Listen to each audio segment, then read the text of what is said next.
everyone, and welcome to today's video. I am genuinely so excited to bring you this video because I have been sitting on a lot of research, on a lot of opinions, and today we're finally going to tackle the topic of star coins.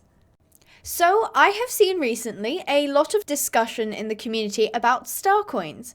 Specifically, players feeling like they're too pricey, the items in the game are too expensive, and the players overall feeling like they need to commit hundreds of pounds into the game in order to fully explore everything it has to offer. Let's discuss this. So, let's start off with what the players seem to think the problem is. I asked around my Discord and my Instagram. After looking through lots of replies, and I mean a lot, the overall issue seemed to be that people thought star coin prices are too high. Okay, so just lower them? Well, no, because Star Stable Entertainment is a company and businesses need to make money in order to host, maintain, and continue to develop the game for hopefully many years to come.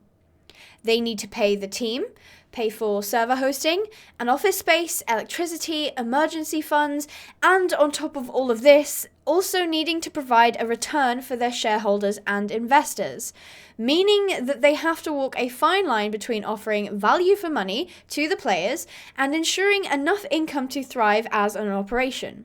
Frankly, there are so many things we have to consider when thinking of company profit, so straight up reducing the prices is off the table. But, as in life, not all the players are equal in terms of the money they have to commit to their favourite games. For example, my friend Druid of Jorvik replied that he doesn't mind the prices since he is a working adult. And I myself don't mind the prices, just don't get me started on the prices for the codes. But a huge majority are still saying it's too expensive, so there has to be a common factor between these people. When I asked in my Discord whether those who felt the star coins were too expensive had an income or a regular allowance, most said no, which is understandable since they were also in school or college. So I went ahead and summarized the community into three main groups. These are players who can't buy star coins, Group 1, players who can but rarely do, Group 2, and players who can and do so fairly regularly, Group 3. Now I myself have been in all three at one point, considering I started playing at the age of 13 and am now 19. For simplicity's sake, I am going to ignore Group 2 because these players tend to end up flicking between Groups 1 and 3. Let's look closely at Group 1. The people who came under this group expressed how much they enjoyed the game and wanted to love it, but felt left out of a lot of the game's experience. Now, you could argue that you don't really need star coins to enjoy the game, since once you have Star Rider, you can access all the areas and can quest for hundreds of hours. As a long-time member of the community, I would have to disagree. First off, questing can get rather tedious, so many turn to other players. This tends to be in the form of clubs or roleplays. Now, most clubs require a club horse and a uniform, and most players will be in quite a few clubs over the years. That means that more clothing is required and more horses. As for roleplays, many do require certain breeds or even coats. Not to mention, any of these activities require the newest and latest horse. So, by not having star coins to purchase the in-game items and horses, you are essentially being left out of a large portion of the game. Group 1 also consists of people who tend to be under the age of 16, are in college or school, and don't have a full-time job or income. So, they have lots of time to play and enjoy the game, but not a lot of money to spend on it. Now, Group 3 tend to be the opposite. They are typically players of over 18 who have a steady income, but in that they have a job, they do not have as much time to spend on the game. When they do come on, they simply want to enjoy some time with their friends, club, or championships. They have the money to buy star coins, but usually don't have the time to log on every day and want to spend a few hours that they have actually enjoying the game. So, they have lots of money to spend, but not a lot of time. Okay, how about adding a way for you to earn star coins from doing things like finishing star collections, logging in every day, and getting high scores on races? This would mean Group 1 can get star coins by being active, and Group 3 can just keep enjoying the game, right? No, because currently the only way of obtaining star coins is by real life purchase. That means that star coins have a real value. So once you have a way to get star coins without paying, then their value decreases. Star Stable would end up making a loss this way.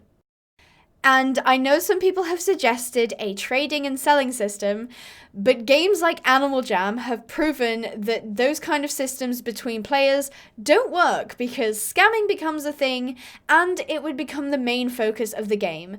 So that's a no. Right, so we have people who can buy star coins, but don't have the time for things like training and daily care, and people who want to do more in the game, but can't pay for star coins, and we cannot decrease the value of star coins. Oh, I think I got it. A system where players can pay other players to take care of their horses and train them. Picture it like this. I, a player who needs a horse trained, can put up an advert on something like a daily board in the game to pay someone to train the horse to level 15. Let's say it takes 7 days to train a horse to max level. So, I have to pay 70 star coins, that's 10 star coins per day. A player can come along and take this job, so they can ride the horse, do the races every day, and once the horse is level 15, they get paid. Assuming they are a star rider, that's 100 star coins a week plus the 70 that they earned. It's not a particularly big amount, but they now have a little extra, and I, someone who can buy star coins, am more likely to go ahead and purchase more to keep paying the people to train my horses and help out with tasks I don't have time to do myself. I can enjoy a max level horse to do a championship or a club event without having to sacrifice the time it would otherwise take me to be able to participate. Now, it is a little trickier with the daily horse care since there is already an in-game system for that, but it would be a pretty similar concept. Now, this benefits everyone since Group 1 now have a way to earn star coins to keep themselves busy, and Group 3 can keep buying star coins and enjoying the game in their spare time. Plus, Star Stable can make more money through the people who can afford it. It's a win-win-win for everyone in my opinion. I would be really interested in seeing if Star Stable would consider this as a viable option to protect star coin value whilst also making the community happy. And to further my research, feel free to leave a comment about which group you come under and what you think about this solution. Oh, and sharing this video with a friend really helps. I am of course open to more ideas, but I would advise keeping in mind all the factors that come into star coins, that being the community and the company. If you would like to be a part of further research, ideas, and any other fun things I do, feel free to follow my Instagram at Abigail Pinehaven and join the Discord, link in the description. So, I hope you guys enjoyed. Stay positive and I'll see you in the next video. Bye bye!